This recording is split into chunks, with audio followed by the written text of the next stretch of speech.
Welcome, everybody. Today I am joined by the one and only Yvon Bell. Welcome, Yvon. Hi, Chris. How are you? I'm great. How are you, man? Fantastic. Thank you. So you're catching your breath from your latest exploits in the Shiatsu world?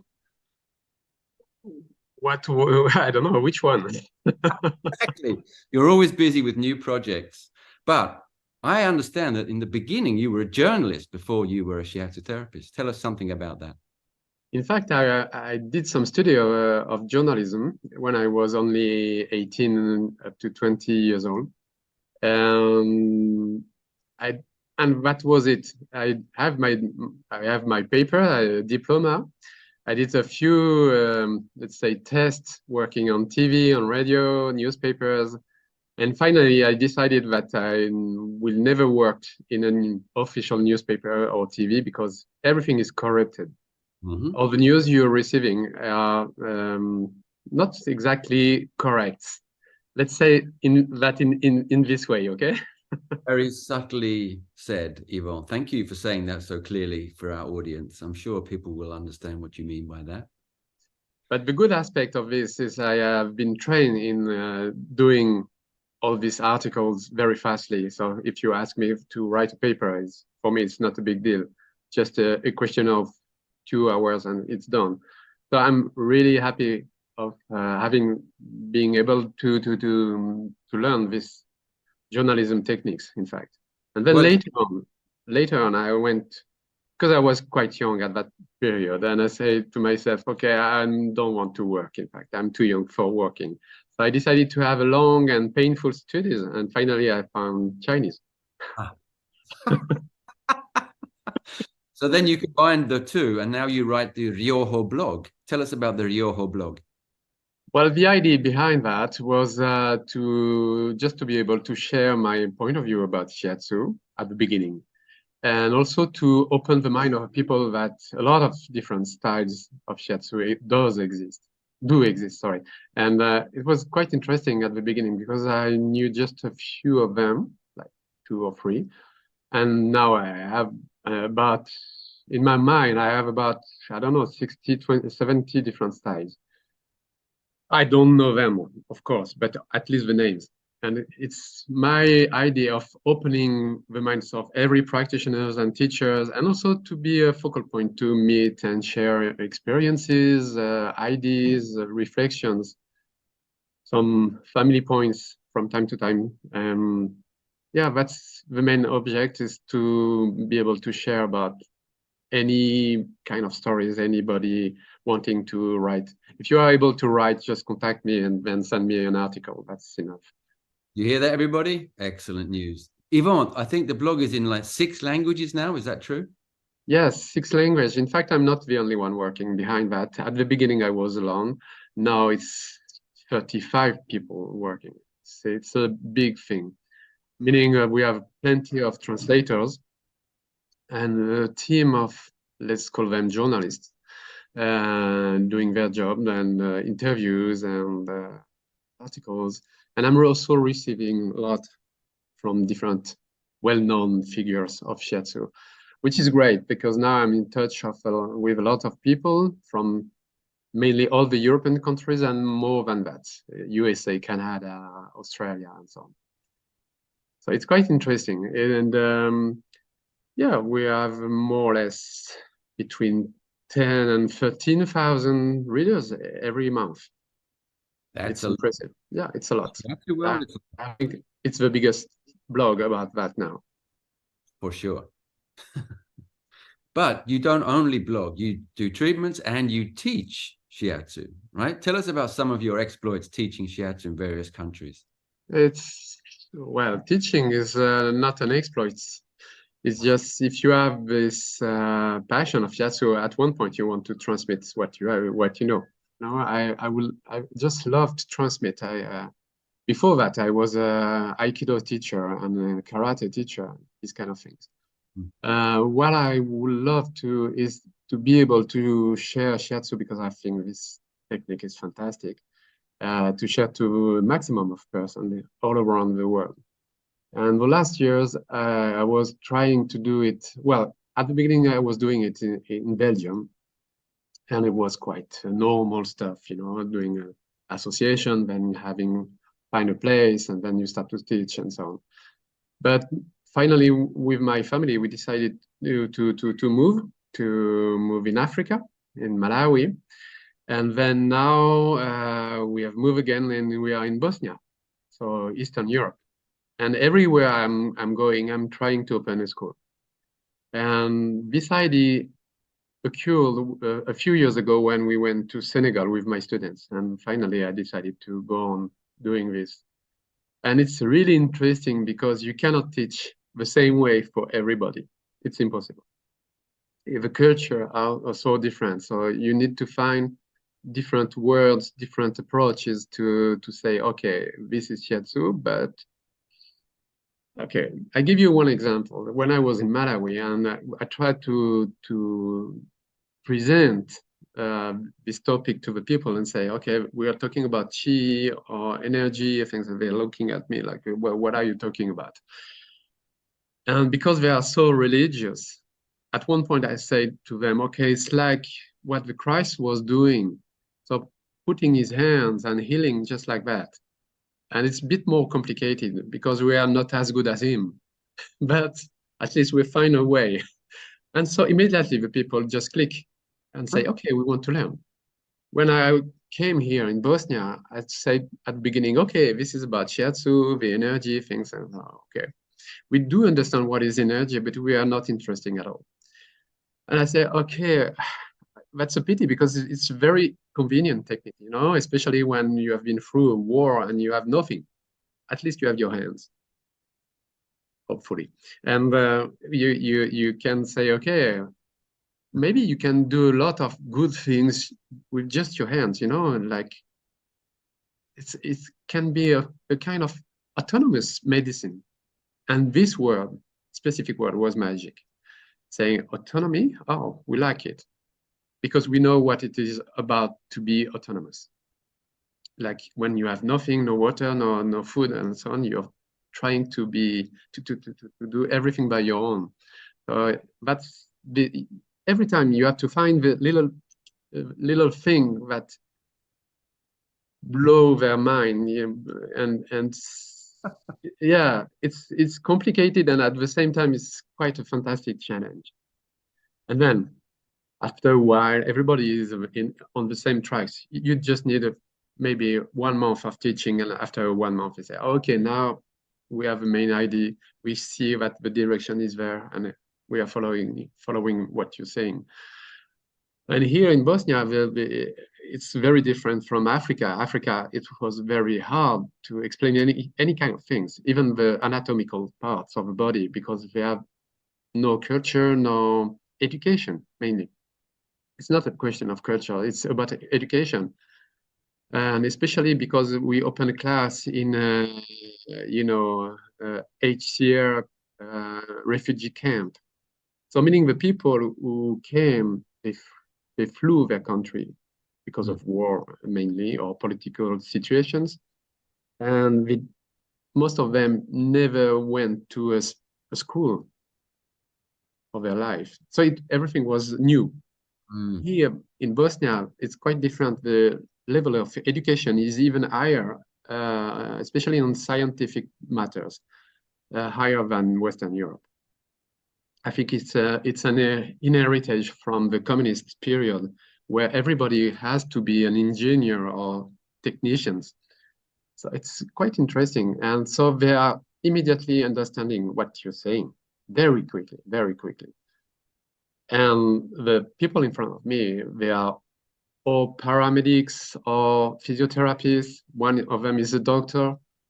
So it's a different class. It's a different atmosphere, let's say. Yeah. Sounds like the opposite, Ivan. Yes, a bit. So yeah, I always have to double check what I'm telling on my notes. You know, I would say, okay, is it good enough for them? Am I clear and scientific enough to explain what I have to explain? Otherwise, they immediately say, but no, you say that, but it's not correct. Yeah, so that's good for me. At the same time, it's pushing me ahead. Quite challenging, it sounds like. So you're taking shiatsu to places where perhaps it's not so well known. Let's just say that much. Malawi, I don't think anybody went to Malawi teaching shiatsu before, right? I've heard that someone came before me, but just giving a training and went away. Here in Bosnia, after the war, they were. I heard from this person. It's a German man, and he told me, "Oh yes, I know the place because after the war, I came here for treating the children, especially children with war traumas, PTSD." And with his team, and this experience was conducted by the German government or big NGO, I don't remember exactly, and they treated the 15,000 children here. But after that, no one transmitted, so there is no implantation of shiatsu in the country. So for that, yes, I'm the very first one here. I knew a few ones who are doing that in Slovenia, Croatia, Serbia, all around, but not in Bosnia itself. So, pioneer. Really? I don't feel like that. I think so. But hopefully we'll be able to get in contact with that person and do another of these interviews with that person and hear about his experiences in Bosnia after the war. That's very interesting. So you started a school quite recently in Bosnia, right? Not so long ago. Just 1 year and a few months ago. And I found lovely people, very welcoming, big heart. It's every time you're saying something, it's like being in the 80s, in fact. It's everybody are discovering the new world. Everything is possible. There is no limit in their mind. It's fantastic. It's like, the 80s when we were young, Exactly that. So you say you have an idea, everybody look at you and say, okay, let's do it. Wow. And you say, okay, but maybe we have some regulations or rules or laws. And say, well, we don't care. That's a considerable amount of freedom. A bit, yes. And what is really nice from my perspective is that I'm talking a lot with medics and doctors of any kind, and everybody is so interesting about shiatsu. And I was quite surprised and say, you don't judge me, you're not telling it's bad, or if this is not a scientific approach. And they told me, no, we want to see, we want to test. And then later we will decide. But for now, we are open-minded about anything. And I say, okay, I need you, because what I want is to do a proper school with some patrons. And if it could be doctors, that's fantastic. And everybody said, yeah, okay, no problem, we are in. So now I've got a gynecologist, I've got a dentist, I've got an orthopedist, I've got one lady, she's a microbiologist. I've got another one who is a researcher on pathologies. And they already asked me, okay, do you want to do some tests? Do a special techniques, and then we were going to examine everything, all the cells, or I don't know, bacteria. We're talking research here. Yeah, doing research. I say, okay, just wait for 1 year at minimum that my students start to be able to do something, and then we can start with that. Why not? I'm really pleased, really pleased. It's really great. Oh. Every time I'm telling to the people here, and even the doctors are telling exactly the same thing. They say, what do you do when you're sick? And they tell me, okay, well, we first take plants.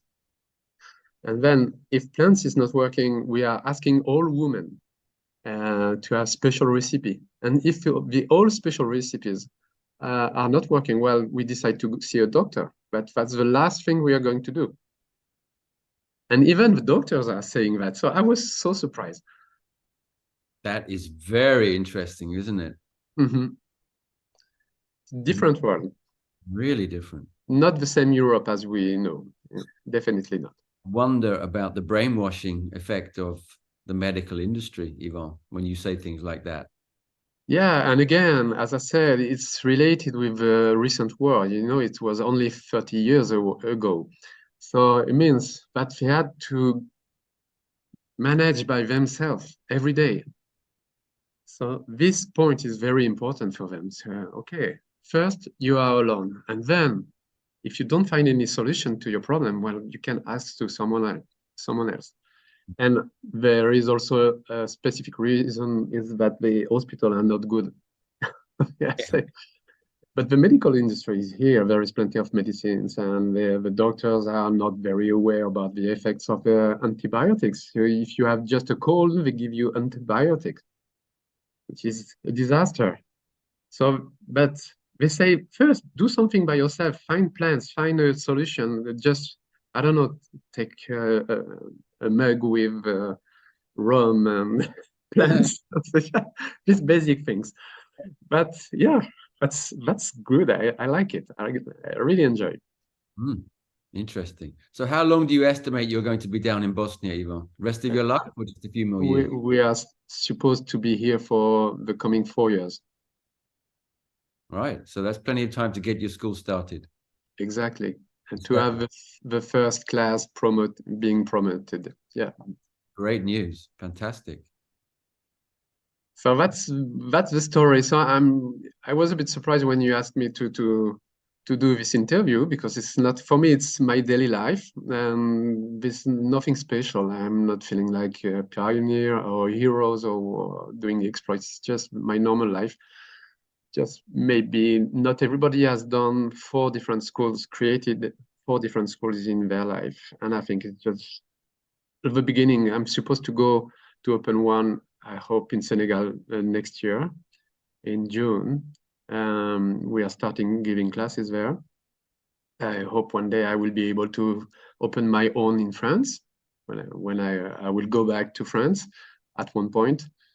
Yeah, but now I'm used to, the last one I did it in 2 weeks. So I know exactly what to do very fastly. And I've learned from the experiences, of course, because of different countries, as I said, culture, level of education, and also because I went through a few disasters in Belgium.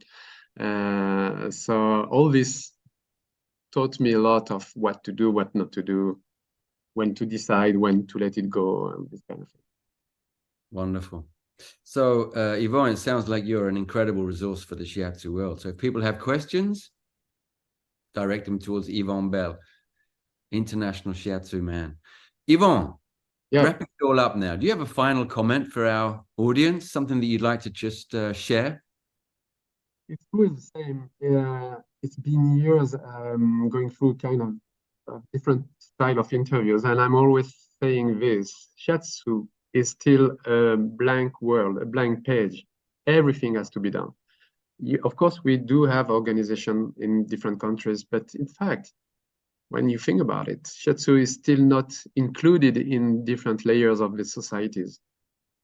Hospitals, clinics, home with old persons, for the babies, in pediatry, for the disabled, for any kind of things, or just for sportive persons, or workers, hard workers, migrants, especially migrants. So I have already, with my school here in Bosnia, we already have an agreement with, again, the HCR. So it's this UNHCR, this organization helping the migrants refugees in the world. So we have a few migrants going through. They are not staying in this country because there is not a lot of work opportunities, but at least they are going through. Some of them are staying, and they are exhausted because they are trying to escape the misery, total misery from different countries or places of the world. So yes, and they ask us already, they came to see me and say, okay, can you do something for them? I say, for sure, I've done that already, so that's perfect, yeah. And it's very interesting also to go in so many different places, but just think about what I'm trying to do with medias. There is plenty of different medias talking about Shiatsu, and we could be connected also. Think about workshops when you are students or just a practitioner and you want to train again. How do you do? Well, you have to subscribe to so many newsletters in order to find someone doing something somewhere, a training, a workshop, whatever you're calling it. And yeah, I want to put that all together on a single website, so you're not going everywhere. And I've got plenty of ideas, too much ideas, in fact. So if by your side you feel alone, just contact me and join the team. It's an international team now. I was talking about 35% working on the blog, but plus different teams doing different things, like the NGO, Mission Shiatsu Humanitaire. It's growing slowly but surely, and because we don't want to mess with that. We want to be really professional. And legal too, having all the legal aspects very clear. So working a lot with advocates and people like that, lawyers. But there is so many. I don't know how many ideas I've got in my mind, but just contact me, please. And if you want to, if you have free times and you are willing to give your time, please come join me. Yvon, thank you for sharing that. And thank you for sharing yourself and your many, many ideas and initiatives. Thank you for taking time to speak to me. My pleasure. Chris, hope to see you soon. That would be wonderful. See you. Bye. Bye-bye.